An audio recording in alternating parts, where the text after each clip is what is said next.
विधायक है तो क्या आधी रात अपने छुटभैया टाइप के दोस्तों को लेकर भगवान की नींद खराब करने चल दोगे? हम बात कर रहे हैं इंदौर क्रमांक 3 के विधायक गोलू शुक्ला के बेटे रुद्र शुक्ला की। सीसीटीवी में साफ देखा जा सकता है कि मंदिर के पट बंद हैं, लेकिन फिर भी तुलजा भवानी माता मंदिर का डरा सहमा पुजारी सत्ता की हनक के आगे घुटने टेक विधायक जी के बेटे की आवभगत में लगा है। दूसरा वीडियो देखिए। विधायक जी के बेटे देर रात कुछ इस अंदाज में मंदिर में एंट्री लेते हैं, फॉर्च्यूनर और उस पर लगी लाल बत्ती। ये बताने के लिए काफी है कि सत्ता का नशा सिर चढ़कर बोल रहा है।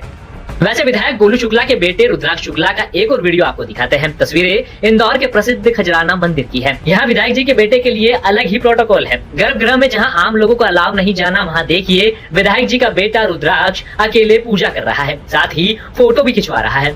दरअसल शुक्रवार रात देवास में इंदौर के बीजेपी के विधायक के बेटे की दबंगई सामने आई थी। विधायक का बेटा आधी रात को 10 गाड़ियों के काफिले के साथ माता टेकरी पहुंचता है। यहाँ पर पहले तो रुद्र शुक्ला तुलजा भवानी मंदिर पहुंचा और पूजा पाठ की, लेकिन जब वे चामुंडा माता मंदिर में पहुंचा तब तक मंदिर का पट बंद हो चुका था। आरोप है कि रुद्र शुक्ला और उसके गुरुओं ने मंदिर के पुजारी को दरवाजा खोलने के लिए कहा, लेकिन जब वहां मौजूद मंदिर के पुजारी के बेटे ने मना किया तो फिर उसकी पिटाई कर दी। मामला हाई प्रोफाइल था, लिहाजा पुलिस ने पहले तो रिपोर्ट दर्ज करने में आनाकानी की, लेकिन बाद में केवल रुद्र शुक्ला के गुर्गे जीतू रघुवंशी के खिलाफ केस दर्ज कर लिया। हालांकि मामले ने तुल पकड़ा तो फिर गाड़ी ड्राइवर और गाड़ी मालिक पर भी केस दर्ज किया गया, लेकिन एफआईआर में इस दौरान किसी का नाम नहीं लिखा गया है। लेकिन इस घटनाक्रम के बाद सवाल यह है कि नेताओं, विधायकों और सांसदों के बेटे को कब तक ऐसी छूट मिलेगी? क्या विधायक जी को जनता ने इसलिए चुना कि उनके बेटे सत्ता के नशे में चूर होकर अपने बदमाश दोस्तों के साथ पुजारी को धमकाकर मंदिर खुलवाए और होटल लगाकर अपना रुतबा दिखाए? अब पार्टी और सरकार इस पूरे मामले पर क्या करेगी? क्या कोई कार्रवाई करेगी या फिर चलता है जैसा रवैया इस मामले में भी अपनाया जाएगा? दर्शनार्थी आए थे, 8-10 फोर व्हीलर थी, 30-40 लोग थे और आते ही मतलब सारे लग रहे थे कि नशे में हो, और आते ही मंदिर के पट खोलने की मांग मतलब जोर जबरदस्ती करते। जब मैंने मना किया तो हाथापाई पे आते, गाली गलौज करते हैं और यहाँ पर कुछ लोग पीछे से मारते हैं और यहाँ पर लाके मुझे हाथापाई की चाटे मारे, और जो यहाँ पर जो गार्ड थे उन्हें भी गले में हाथ डाल के उनको भी साइड कर दिया। क्या करा फिर आपने? तो मैंने फिर अपना पिताजी को फोन किया था, तो उन्होंने भी मतलब थाने में रिपोर्ट करी, शाम को एफआईआर करी। एफआईआर की आपने? कितनी गाड़ियां थी और गाड़ियों में किस गाड़ियों में थे, कैसे थे वो लोग? सर 8 गाड़ियां थी फोर व्हीलर, और बत्ती वगैरह लगी थी? लाल बत्ती लगी थी और 2-3 गाड़ी पे लाल बत्ती लगी थी। और पहली बात तो 12 बजे बाद नीचे शंकर द्वार पर बंद हो जाता है, बट वहां से खोला किसने गेट? क्या लगता है प्रशासन की भूल चूक है? बिल्कुल भूल है। आप युवा हैं, पुजारी हैं, ऐसे कोई बड़ी दुर्घटना हो जाती है, इसका जवाबदार कौन? सर प्रशासन है सर। क्या आप लोग अब कुछ बड़ा कदम उठाएंगे, किसी बात करेंगे? बिल्कुल सर, एफआईआर करी है और इस पे बड़ा से बड़ा कदम उठाएंगे और उन्हें सजा भी देंगे।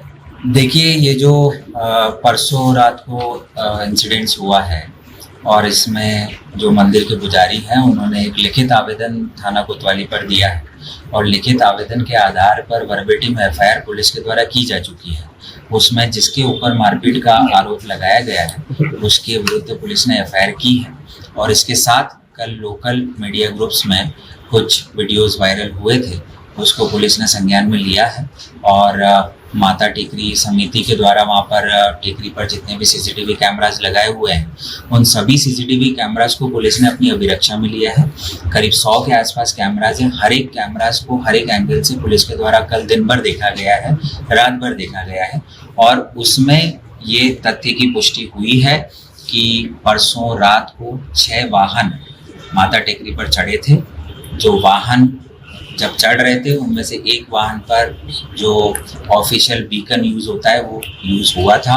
इसी के साथ 2 वाहन ऐसे भी थे जिनमें जो लोग बैठे हुए थे वो कार की विंडो से बाहर निकलकर और वीडियो बना रहे थे, जिसको उन्होंने अपने सोशल मीडिया अकाउंट्स पर रील के माध्यम से पोस्ट भी किया है।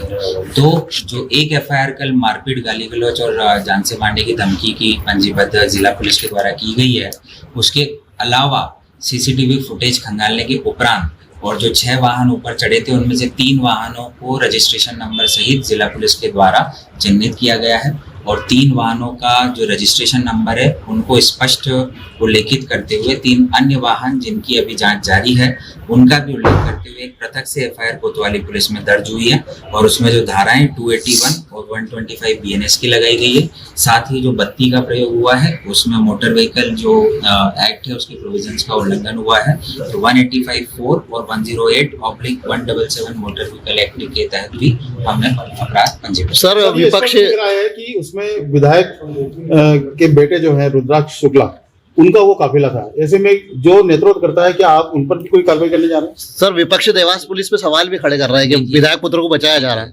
जो रुद्राक्ष शुक्ला हैं उनके अलावा उस काफिले में कम से कम 20 से 25 लोग थे और जो पुजारी के द्वारा लिखित आवेदन दिया है उसमें उसका जिक्र भी है, सीसीटीवी फुटेज भी है।